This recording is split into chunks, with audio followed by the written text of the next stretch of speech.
Alright, so we are at the starting screen. So first you're gonna click on OSU and then you're gonna go to options. So first we're gonna get off with gameplay things.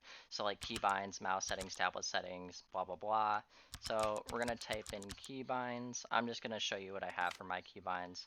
So left, right click and smoke, these are the things you are going to be clicking with to tap. So for my left click and right click, it's S and D. For my smoke, it's F. I don't really use smoke, so I don't really care. And so when I want to quickly retry, it's really close. Like what I generally try to do whenever I like change my keybinds, I want my quick retry to be as close as possible to my tapping keys, so it's comfortable when I want to restart a map. So I have it at left shift and tapping keys S and D, self-explanatory. So now we're going to move on to the mouse/tablet settings. So now sensitivity, you can just leave that at 1. So if you're a mouse player, you would leave raw input turned on and map absolute raw input turned off. But if you're a tablet player, you would turn map absolute raw input on and raw input off.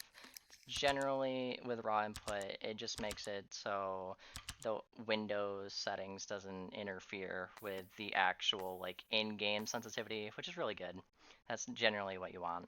And then you would disable your mouse wheel and your mouse buttons when you're playing, so you don't accidentally tap when you don't want to, when either you're aiming with a mouse or using a tablet and dragging or whatever. So now that we're done with mouse and tablet settings, we get on to background dim.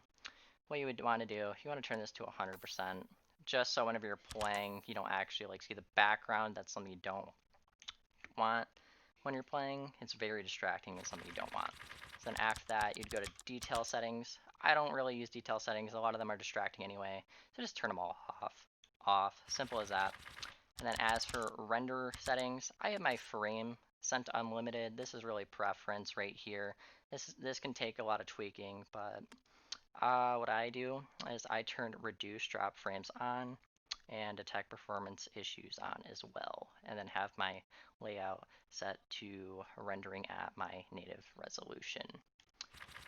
So I'm pretty sure we just did a render, so we are going to go on to skin settings.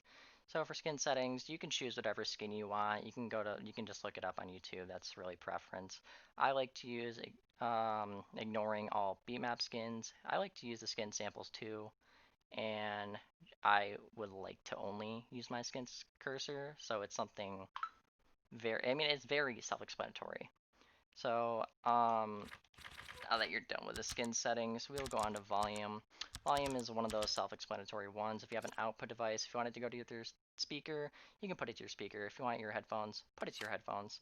And then as for your volume, self-explanatory. You can ignore or not beatmap hit sounds. That's preference as well.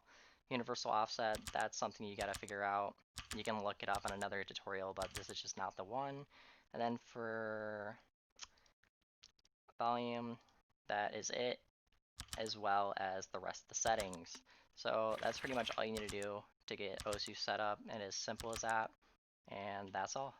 Thank you for watching, I guess.